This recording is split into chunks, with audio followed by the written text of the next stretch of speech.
Hello and welcome to our channel everyone. दोस्तों, आप जैसे कि जानते हैं कि कुछ दिन पहले हमने एक नया चैनल लॉन्च किया और इस चैनल का मकसद था कि जो सिविल सर्विसेज है उस पर्टिकुलर एग्ज़ाम के लिए हम जितने भी एक्सपर्ट्स हैं, जितने भी सेलेक्टेड कैंडिडेट्स हैं, उनको ज़रूर इस प्लेटफॉर्म पे लाएं। And today we are very lucky to have such a personality with us, mister Syed Fakhruddin Hamid. Thank you so much for coming sir. Thank you, thank you.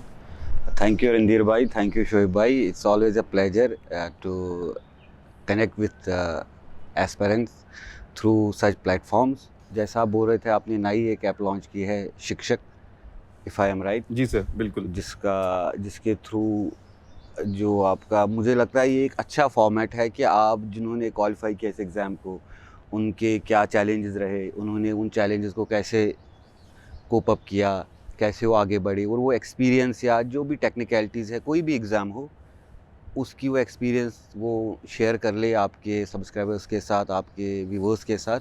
बहुत अच्छा एक प्लेटफॉर्म है and I must congratulate you. Thank you so much sir, thank you so much. So sir, सबसे पहले तो ये मुझे लगता है मैक्सिमम व्यूअर जानना भी चाहेंगे सर कि where are you basically from, आपका ग्रेजुएशन बैकग्राउंड क्या रहा है, ये सब चीज़ें बताइए sir. I am from Shopian, south Kashmir, और graduation I am a dentist by profession. Dental surgery में मैंने 2000 गवर्नमेंट डेंटल कॉलेज श्रीनगर से किया, 2014 पास आउट।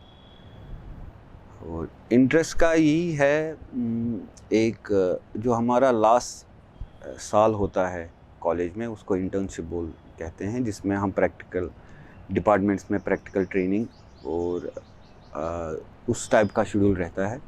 उसी साल 2013 एंड के मैंने डिसाइड किया था कि इस एग्ज़ाम में अपेयर होंगे। तो 2-3 महीने थोड़ा सा रिसर्च किया एग्ज़ाम पे, एंड देन 2015 में अटैम्प्ट दिया।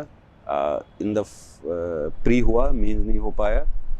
फिर सेकेंड अटैम्प्ट में जो कमियां थी और ऊपर वाले की ब्लेसिंग से सेकेंड अटैम्प्ट में हो गया।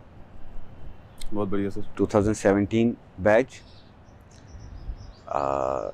तो यही है मोटिवेशन, एक इनहेरेंट थिंग है, लगा कि है कर सकते हैं। इनिशियली काफ़ी टफ लगता है when you see the vastness of the syllabus, but जब आप इंक्रीमेंटली आप उसको छोटे छोटे हिस्सों में डिवाइड करते हो, ये लगता है अचीवेबल। तो उस एंगल, उस विजन से, उस स्ट्रेटजी से आगे जाके ये हो पाया। तो आई एम थैंकफुल। और हम उन्हीं दिनों मिले भी थे ड्यूरिंग प्रिपरेशन स्टेज, काफ़ी डिस्कशंस होते थे। बिल्कुल सर, बिल्कुल। तो डिस्कशंस का एक और क्वेश्चन आता है इनका स्टूडेंट्स का कि डिस्कशन करे कि नहीं करे। करे, बिल्कुल करे, बट डिस्कशन ही रखे, उसको डिबेट ना बनाए।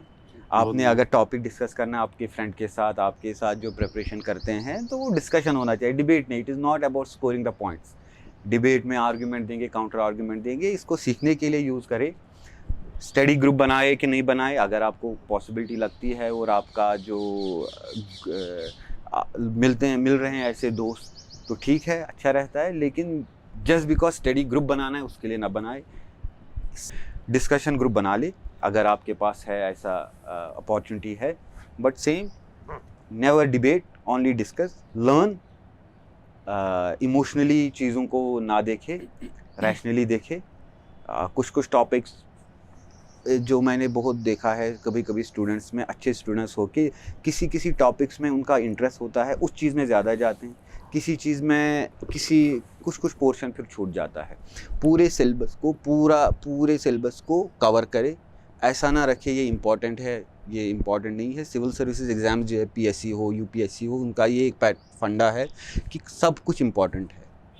आप जो नॉर्मल एग्ज़ाम्स है जो हमारे कॉलेज के होते हैं कि हाँ मैं 70% ये फोकस करूँगा, मेरा स्ट्रॉन्ग है, 30% मैं कम पढ़ूँगा, ऐसा ना करें। 100% सिलेबस को, सबको इक्वल वेटेज है, इक्वल वेटेज दे। ऑप्शनल का सिलेक्शन के टाइम, जैसे मैंने बोला, आप अपने एजुकेशनल बैकग्राउंड, इंटरेस्ट को देख के, आपके पास गाइडेंस के क्या क्या सोर्सेज है उनको देखें। एक और क्वेश्चन जो बच्चे जो पूछते रहते हैं कि ऑनलाइन कितना यूज़ हो। ऑनलाइन ऑफलाइन ये डायकॉटमी या इसको डिवीज़न को ना देखे। अपने कन्वीनियंस के हिसाब से, अपने इंटरेस्ट के हिसाब से देखे। कुछ कुछ टॉपिक्स, फॉर एग्जांपल जैसे मैं आपका चैनल के वीडियोस ब्राउज कर रहा था, तो fantastic content you are giving, अगर अवेलेबल है एक्सप्लेनेशन के साथ देखे।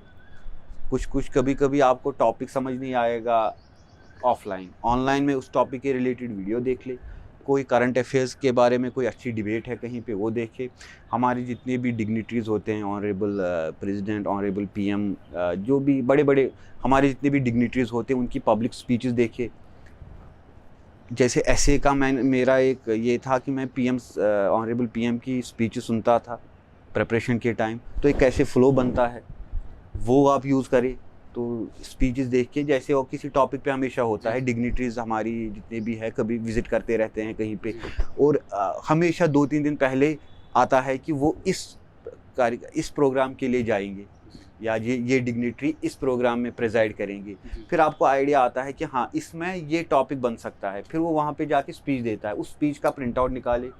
अगर आप हिंदी भाषा में एग्ज़ाम दे रहे हैं, हिंदी भाषा का निकाले। आई थिंक PIB पे अवेलेबल होते हैं, इंग्लिश में दे रहे हैं, इंग्लिश में देखिए, उन स्पीच को एनालाइज करें कि कैसे उन्होंने एक अपना जो थॉट प्रोसेस है कैसे उन्होंने डाल दिया, कैसे कंटिन्यूटी है, तो आपको खुद आइडिया आ जाएगा। मैं कैसे सोच रहा था, इन्होंने कैसे बोला। ऐसे में आपको हेल्प करेगा, इंटरव्यू में आपको हेल्प करेगा। जब भी ऑफिशियल्स का इंटरव्यू आए या कोई ऐसा ऑफिशियल प्रोग्राम लॉन्च हो, उसके बारे में जो गाइडलाइंस के बारे में, या जो भी प्रेस रिलीजेस आते हैं उनको पढ़े डेटा के लिए।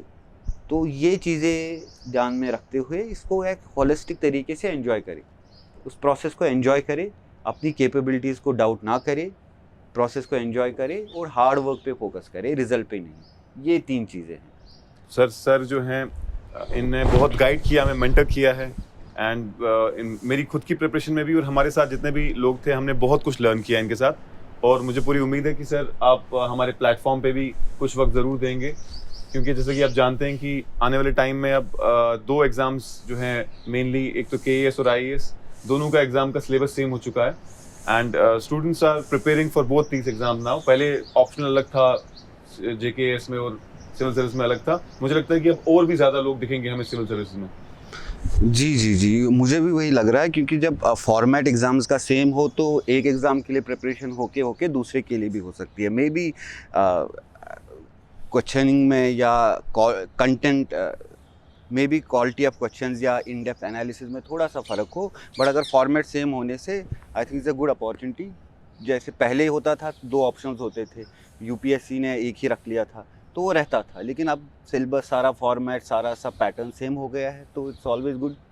बिल्कुल सर जहाँ तक बात की जाए इस एग्ज़ाम की प्रिपेयर करने की और बाकी उन सब के लिए, तो सर हम आपसे रिक्वेस्ट करेंगे कि अगर पॉसिबल हो सके तो हमारे प्लेटफॉर्म पे बहुत सारे स्टूडेंट्स जो हैं, स्पेशली आपके जो फैंस हैं, अक्सर कमेंट करते रहते हैं कि फ़खरुद्दीन सर से अगर कोई लाइव सेशन हो सके, कोई बातचीत हो सके, तो अगर सर पॉसिबल हो आपके लिए, तो क्या एक लाइव सेशन पॉसिबल होगा डायरेक्टली स्टूडेंट्स के साथ? डेफिनेटली एक लाइव सेशन जिसमें क्वेश्चन आंसर्स का रखेंगे हम, वो कर सकते हैं हम। आप अपने हिसाब से देख लीजिए, I will also check my schedule. तो जिस भी फॉर्मेट में, जिस भी वे में मेरी एक्सपीरियंस या जो मैंने सीखा वो लोगों तक पहुंच पाए, I am more than happy to cooperate. Thank you so much sir. बता दीजिएगा, करते हैं definitely. Everyone, I would like you to start preparing your questions. Sir ज़रूर जल्दी ही लाइव आएंगे हमारे प्लेटफॉर्म से। साथ ही साथ जहाँ तक बात की जाए एग्ज़ाम की, प्रोसेस की एंड स्ट्रैटेजी की, ऑल दीज थिंग्स, उस पर तो हम आएंगे ही और सर से अलग से टाइम ज़रूर लेंगे। लेकिन फ़िलहाल सर मैं आपसे एक पर्सनली एक सवाल पूछना चाहता हूँ।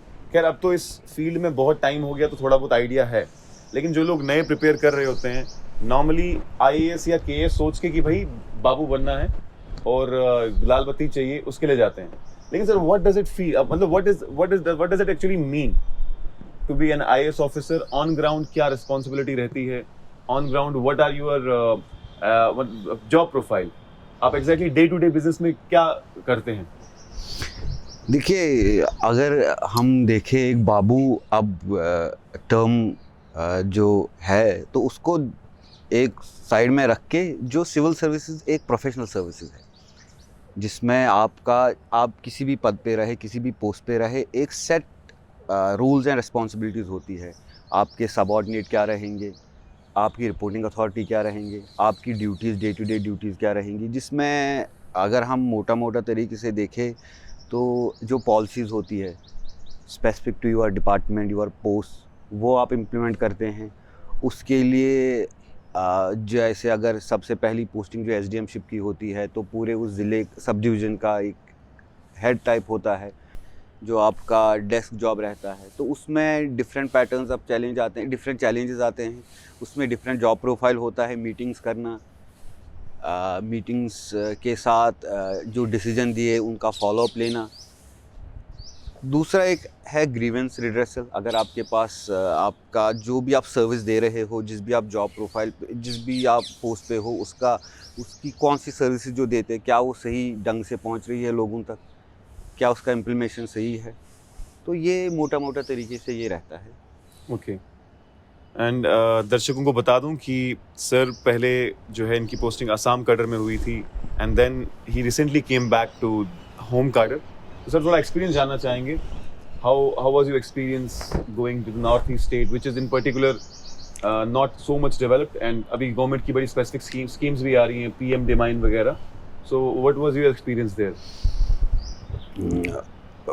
दो अगर मैं दो पहलुओं पे जाऊं, एक तो एज अ सिविल सर्वेंट और दूसरा एज अ सोसाइटी में रह के, तो दोनों के अपने अच्छा एक्सपीरियंस था। It was very good, it was learning. तो जॉब के वाइज जो हमें सिखाया गया था उसी पैटर्न पे था, क्योंकि हमारी जो एडमिनिस्ट्रेशन है पूरी कंट्री में मोर और लेस सेम है। तो सेम ही था जैसे बाकी डिस्ट्रिक्ट्स में, जैसे बाकी स्टेट्स में एसडीएम का रोल होता है, वैसे था। एडमिनिस्ट्रेशन में जैसे आप मेघालय में देखें 6 शेड्यूल स्टेट है, तो जो रेवेन्यू लॉज है वो थोड़े डिफरेंट है। दूसरा वहाँ पे ट्राइबल सोसाइटी है, तो there is always a village headman, जो सोसाइटी का ये जो गांव का हेड होता है, जिसको नोकमा कहते हैं या गांव बुरा कहते हैं, उसके साथ वो एक ही commands a good authority over the population. लोग उसका सुनते हैं, रेस्पेक्ट करते हैं। तो एडमिनिस्ट्रेशन कुछ चीज़ें सोसाइटी को इन्वॉल्व करके कर सकते हैं। वो एक आई शुड नॉट से बाकी स्टेट्स में नहीं होता है, लेकिन वहाँ पे थोड़ा सा ज़्यादा है। डिस्टेंस की वजह से मे बी आपको लग सकता है कि वो थोड़ा सा फार फ्लंग है, लेकिन वहाँ पे पहुँच के over a period of time आप एडजस्ट होके आपको अच्छा लगता है। दूसरा है वहाँ आपको पता है टाइम जोन की वजह से थोड़ा सा अर्ली सनराइज़ होता है। तो यहाँ पे जब 9 होते हैं और वहाँ पे जो 9 बजे होते हैं या 10 AM होता है, तो वो फील जो है वो एक पहले मैंने वो महसूस किया कि yes it was quite different, कि यहाँ पे जब 12 बजे है वो फील वहाँ पे 9 बजे आता है। अच्छा, तो ऐसा रहा। दूसरा खाना वहाँ का बहुत अच्छा है, लोग बड़े सपोर्टिव है। यहाँ आने के बाद घर में आके थोड़ा सा जैसे आप जैसे दोस्तों से मिलना हुआ, जो नॉर्मली नॉर्थ ईस्ट नहीं आते। जी जी। काम मोर और लेस सेम है, same set of duties, same set of responsibility. जैसे एक जियोग्राफिकल एंड सोशल डिफरेंस की वजह से एक इनिशियल स्टेज में थोड़ा सा लगता है हाँ नई चीज़ें हैं, but after a certain time you get adjusted.